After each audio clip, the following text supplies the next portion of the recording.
आप सबका अमरीन पाठशाला में स्वागत है। आज मैं आपको यूजीसी नेट की सबसे बड़ी खबर बताने वाली हूँ। इसमें यूजीसी नेट में जो नोटिस आया है कल, उसमें क्या बड़ा बदलाव हुआ है। जो विश्वविद्यालय अनुदान आयोग है, एनटी है, उसने जेआरएफ नेट और पीएचडी के लिए क्या बड़े बदलाव बताए हैं। वो तीन कैटेगरी क्या क्या बताई हैं। तीनों का सिर्फ एग्जाम एक है। ये सबसे बड़ा धमाका होली के बाद इन्होंने छोड़ा है। एनटीओ ने ये छात्रों को फायदा देगा या नुकसान, इसके बारे में हम बात करने वाले हैं, चर्चा करने वाले हैं। तो चलिए इसके बारे में हम चर्चा करते हैं। ये क्या है आपको पता ही है। पहले जो नेट एग्जाम होता था छात्रों के लिए, वो सिर्फ इस तरह से होता था कि पहले एनटीए नेट क्या करता था, एग्जाम होता था, आपको याद पता ही है। सबसे पहले जिसमें या तो जेआरएफ के लोग बच्चे क्वालिफाई करते थे, या जो जेआरएफ एंड असिस्टेंट प्रोफेसर के लिए, जिसमें आप पीएचडी करने पर आपको सरकार से क्या देती थी, पैसा मिलता था। सरकार से क्या मिलता था, पैसा मिलता था। तो सब लोग फेलोशिप पाने के लिए कि हमारा जेआरएफ हो जाए, हमें पैसा मिले, तो इसलिए क्या करते थे, जेआरएफ करना चाहते थे कि हमें पैसा चाहिए पीएचडी करने के लिए। लेकिन जैसे ही आप नेट क्वालिफाइड करते थे, क्या करते थे, नेट क्वालिफाइड कर रहे हैं अगर, तो नेट क्वालिफाइड करने पर आपको फीस के रूप में कुछ पैसा देना पड़ता था, जो उनकी फीस होती थी। लेकिन आपका डायरेक्ट इंटरव्यू के थ्रू आपका क्या हो जाता था, सिलेक्शन पीएचडी में हो जाता था। लेकिन बातें वही हैं, वो सही सारी चीजें, मगर कुछ बदलाव चेंजेस इन्होंने क्या देखने को मिलता है। 3 पॉइंट क्या बताया, इसी को इन्होंने रखा है।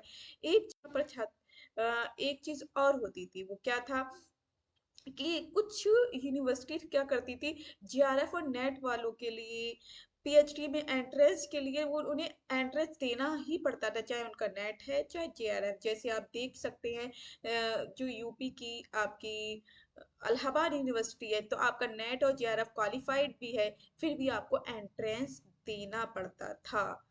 कि एंट्रेंस दोगे तो 1 या 2% ऐसी यूनिवर्सिटी थी जहाँ पर आपको एंट्रेंस देना था, होता था, तब आपको इंटरव्यू देना पड़ेगा। लेकिन कहीं कहीं सिर्फ इंटरव्यू ही, आपको एंट्रेंस ना देकर इंटरव्यू में ही आपको जाना पड़ता था, और जिसके जैसे ज्यादा नंबर होते थे उनका नंबर आ जाता था। वहां पर भी जेआरएफ वाले भी जाते थे, नेट वाले भी, और असिस्टेंट एक आ जाता था आपका। पीएचडी में जब टेस्ट देते थे, सिर्फ ओनली एमए वाले लोग जाते थे। कौन से, ओनली एमए वाले लोग भी देते थे। लेकिन वो उनका तो मुश्किल से ही नंबर आ पाता था। अब बात ये आई है निकल के, इन्होंने तीन कैटेगरी में करा कैसे है। तो आपको पता चल गया जेआरएफ एंड असिस्टेंट प्रोफेसर के लिए अभी तक जो रूल रहे हैं 2023 दिसंबर तक, कि उन्हें सरकार पैसा देगी, आप एडमिशन लेंगे पीएचडी के लिए, आपको एंट्रेंस का फॉर्म भरना पड़ेगा, जहां पर भी यूनिवर्सिटी में निकलते हैं। अगर आप टेस्ट नहीं दे रहे कहीं कहीं, तो इंटरव्यू में जाके आपको इंटरव्यू डायरेक्ट देना पड़ेगा, वही सारी चीज, और टेस्ट में ना बैठे। और इस यही ऐसे ही नेट के लिए था। कुछ यूनिवर्सिटी आपको वहां पर टेस्ट देना पड़ता है, जैसे आपको मैंने बता दिया इलाहाबाद यूनिवर्सिटी। और असिस्टेंट प्रोफेसर के लिए नेट में आपको फीस देनी पड़ती थी, एंट्रेंस देना है वहां पर फीस देनी पड़ेगी। अब असिस्टेंट प्रोफेसर के लिए मिनिमम क्वालिफिकेशन क्या थी, अगर आपको असिस्टेंट प्रोफेसर बने, इसके लिए मिनिमम क्वालिफिकेशन क्या है। आपको एमए तो होना ही चाहिए, कोई भी मास्टर, एमए, एमएससी, एमकॉम, कोई भी असिस्टेंट प्रोफेसर बनने के लिए आपके पास क्या होना चाहिए, एमए होना चाहिए, एमएससी मतलब मास्टर डिग्री आपके पास होनी, प्लस नेट जेआरएफ होना चाहिए, और पीएचडी होना चाहिए। यही है। अब पीएचडी के लिए भी, जो पीएचडी में एडमिशन होता है, आप देख सकते हैं, मैं बता रही हूँ, ये पीएचडी की बात कर रही है। जब पीएचडी में एडमिशन होता है, इसके लिए भी इन्होंने तीन कैटेगरी में रखा हुआ था यूनिवर्सिटी वालों ने। पीएचडी के लिए आपको एंट्रेंस टेस्ट देना पड़ता था। क्या देना पड़ता था, एंट्रेंस टेस्ट देना पड़ता था, उसके लिए फॉर्म भरना पड़ता था, फिर इंटरव्यू होता था। आपको ये पता चल गया इंटरव्यू होता है। तो यहाँ पर पीएचडी में एक तो जेआरएफ वाले भी आ रहे हैं, नेट वाले भी आ रहे हैं, और एमए जिन्होंने सिर्फ ओनली एमए करा है वो भी फॉर्म भर रहे हैं। तीन कैटेगरी कैटेगरी पे यहाँ पर पीएचडी में एडमिशन होता है। तो वही चीज बताने की कोशिश की है। आपके पास एमए है, लेकिन एमए वाले फिर भी पीछे रह जाते थे, उनके उनके पास जैसे 7 नंबर जेआरएफ को मिल रहे हैं, तो नेट वालों को 5, और एमए वालों को तो 0 ही है। उन्हें सिर्फ अपने उतने नंबर ज्यादा गेन करके आगे बढ़ना होता था। अब यही नेट जेआरएफ पास करने के लिए कितने परसेंट चाहिए, और कैटेगरी रखिए 6% में आना जरूरी है। कितने परसेंट में? 6% में। 6% जो हाई रहते हैं, जिसके ज्यादा नंबर रहते हैं, उन्हीं को क्या करा जाता है, नेट और जेआरएफ दिया जाता था। 6%, ओनली 6% लोगों को जेआरएफ को होता है, जिसके हाई नंबर रहते होंगे। एक मेरिट लिस्ट बनती है जिसके ज्यादा नंबर रहते हैं। मतलब है, चेकिंग होने के लिए नेट की कॉपी के लिए आपको कितने 40% मार्क्स चाहिए होते हैं।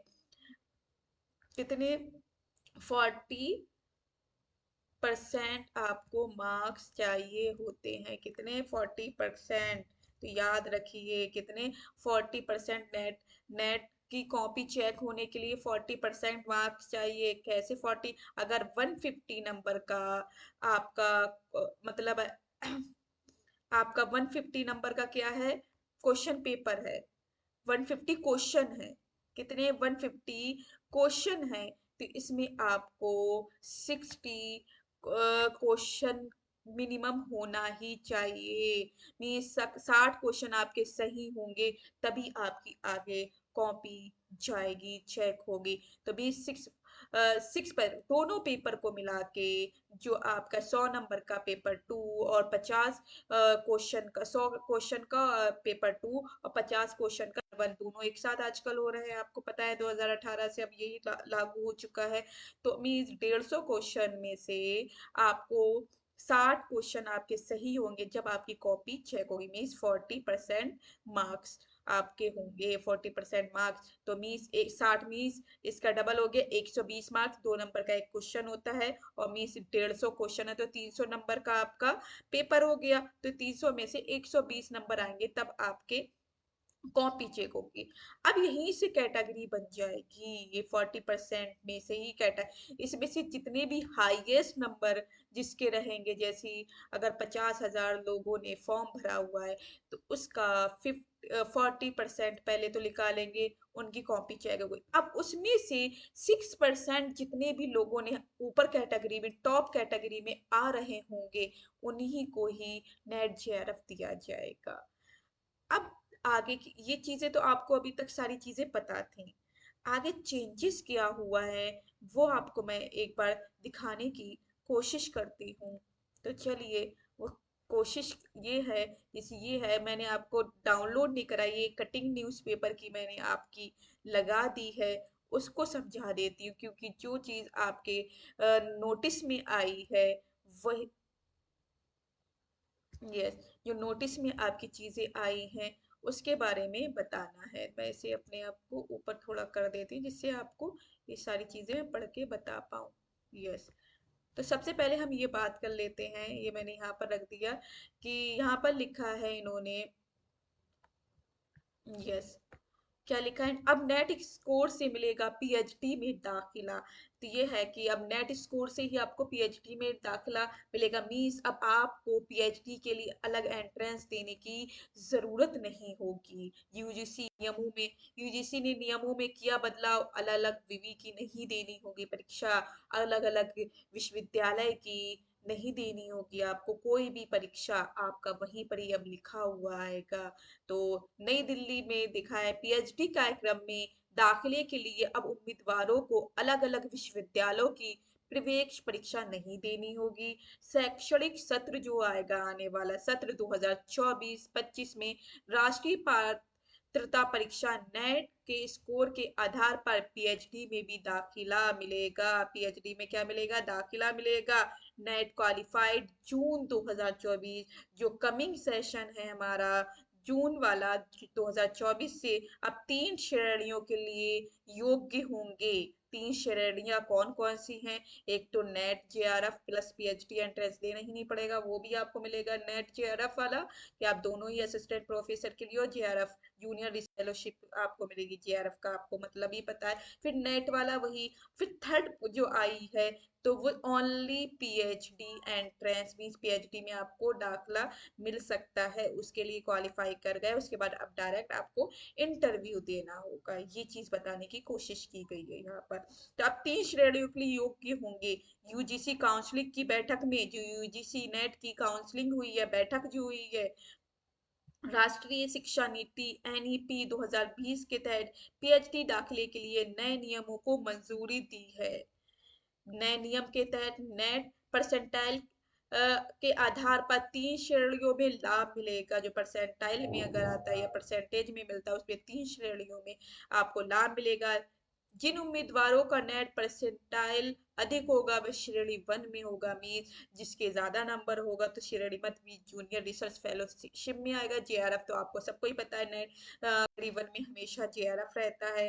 तो ये जेआरएफ सहायक प्रोफेसर के साथ पीएचडी दाखिले व फेलोशिप के लिए भी योग्य होंगे। मतलब है JRF JRF and assistant professor and PhD entrance तो पीएचडी के दाखिले के लिए तीनों के लिए, क्योंकि अब कोई भी अब ये अलग अलग से हमारे पीएचडी एंट्रेंस होते थे, अब वो खत्म कर दिए। पहले नेट एनटीए करा रहा है, फिर पीएचडी के लिए अलग अलग एंट्रेंस हो रहा है, वो सारी चीजें अब खत्म करके एक ही पेपर कर दिया है ये। तो पीएचडी के लिए योग्य होंगे। इन्हें पीएचडी के दाखिले के लिए इंटरव्यू देना होगा। देखो इंटरव्यू पहले भी देना होता था, कहीं कहीं यूनिवर्सिटी एंट्रेंस लेती थी, अब वो जरूरी नहीं रह गया, आपको डायरेक्ट इंटरव्यू देना होगा। यूजीसी रेगुलेशन 2022 के आधार पर होगा। पीएचडी में दाखिल के लिए इंटरव्यू देना होगा, यूजीसी रेगुलेशन 2022 के आधार पर होगा। श्रेणी दो। अब श्रेणी दो में क्या के माध्यम से परसेंटाइल वाले सहायक प्रोफेसर और पीएचडी दाखिले के लिए योग्य माने जाएंगे। अब श्रेणी टू में कौन से लोग आ रहे हैं? Only qualified for assistant professor वाले, नेट वाले। तो नेट प्लस पीएचडी एंट्रेंस इनका पूरा हो गया कि पीएचडी दाखिले के लिए योग्य, नेट भी है इनका, पीएचडी दाखिले के लिए योग्य होंगे। अब इनके बाद सफल लेकिन सबसे कम परसेंटाइल वाले उम्मीदवार रहेंगे ये 40% में से। इनके नीचे जिनके 40% तो है लेकिन इनका कैटेगरी पास नहीं हो रही है, तो ये पीएचडी के लिए दाखिले के लिए योग्य होंगे। पीएचडी दाखिले के लिए क्या हो जाएंगे? योग्य हो जाएंगे। नतीजे के प्रमाण पत्र में उम्मीदवार की श्रेणी दी जाएगी कि only qualified for PhD entrance test, PhD दाखिले के लिए, पीएचडी एडमिशन के लिए ये योग्य माने जाएंगे। तो आपको तीनों कैटेगरी जैसे मैंने आपको बताई है कि ये कैटेगरी आपको पता चल गई है। मिलेगा वेटेज। अब वेटेज क्या मिलेगा ये चीज भी आपको ध्यान में रखनी है। पीएचडी दाखिले के लिए श्रेणी टू व श्रेणी तीन के अभ्यर्थियों का नेट परसेंटाइल को, आपको पता है श्रेणी टू श्रेणी तीन जेआरएफ वाला और नेट वाला जो है, इनको जो इनका परसेंटाइल होगा, इनका तो इनके जो नंबर होंगे, जिसके ज्यादा नंबर होंगे जेआरएफ में, जिसके मान लो कि 150 में से 120 क्वेश्चन या 110 क्वेश्चन सही है, उसका 70% निकाला जाएगा। तो मी जितने आपके नंबर होंगे उसका 70% निकाल लिया जाएगा और 30% आपका इंटरव्यू होगा। 30% का, 30% का, जैसे अगर 50 नंबर का क्वेश्चन आपका इंटरव्यू है, उसका 30 नंबर जो होगा, मतलब 30% जो होगा उसके नंबर ऐड होंगे। तो आपका 30% इंटरव्यू का लिया, 60% जितने भी नंबर आ रहे हैं उसका 30% निकाल लिया जाएगा। देन आपका, और जितने नंबर आपके नेट में आए हैं उसका 70% निकाल के, फिर उसके बाद जिस भी यूनिवर्सिटी में आपकी कैटेगरी के लिए जो आप इंटरव्यू दे रहे हैं वहां पर जितनी भी वेटेज होगी एडमिशन के लिए, और अगर रैंक में आपका वहां पर नंबर आ जाता है तो आप वहां पर एडमिशन ले पाएंगे। 30% वेटेज होगा। इन दोनों श्रेणियों में नेट स्कोर सिर्फ एक साल के लिए मान्य होगा। अगर आपने 2024 जून तक आपने किया है जो न्यू कमिंग, तो 2025 जून तक ही आपका ये वैलिड रहेगा। बस ये 1 साल के लिए वैलिड रहेगा। इसके बाद आपको अगर पीएचडी में एडमिशन लेना है तो दोबारा से नेट जेआरएफ आपको देना ही पड़ेगा, तभी यही होगा। ये ओनली 1 साल के लिए नेट जेआरएफ। ये तो है, वैसे तो ये हमेशा के लिए हो जाएगा, बिकॉज ओनली पीएचडी एंट्रेंस के लिए बताया। अगर आप नेट जेआरएफ तो हो, लेकिन अगर आपको पीएचडी में एडमिशन लेना है उसके लिए 1 साल के लिए वैलिड किया है इन्होंने। और बाकी अगर आप ओनली कहीं प्राइवेट यूनिवर्सिटी में पढ़ा रहे हैं, वहाँ नेट मांगते हैं, जेआरएफ मांगते हैं, तो वहाँ पर ये चल जाता है असिस्टेंट प्रोफेसर के लिए कि आप नेट क्वालिफाइड है। लेकिन अगर आपको पीएचडी करनी है तो उसी साल आपको एडमिशन लेना ही पड़ेगा।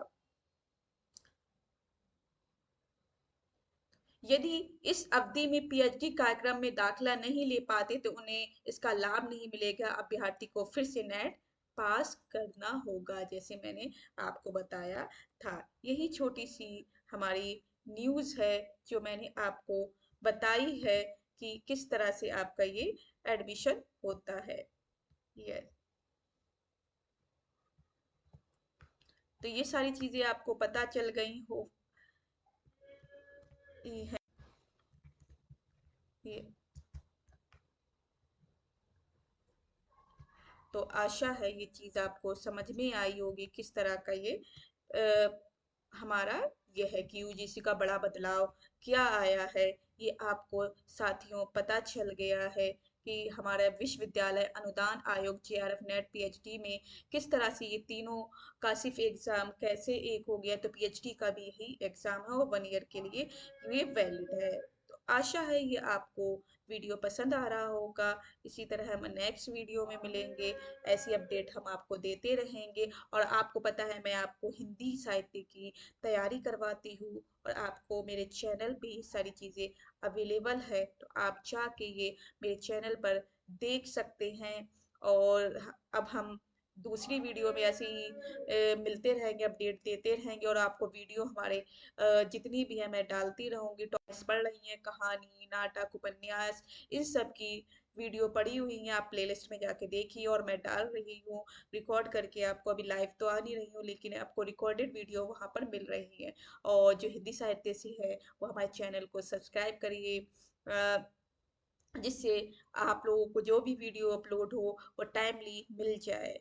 और लाइक ज़रूर करिए, कमेंट करिए छोटा सा कि आपको ये इन्फॉर्मेशन कैसे लगी। तो मिलते हैं अगली वीडियो में, तब तक के लिए bye bye, take care, have a nice day. जहाँ रहें खुश रहें, आबाद रहें। जय हिंद, जय भारत।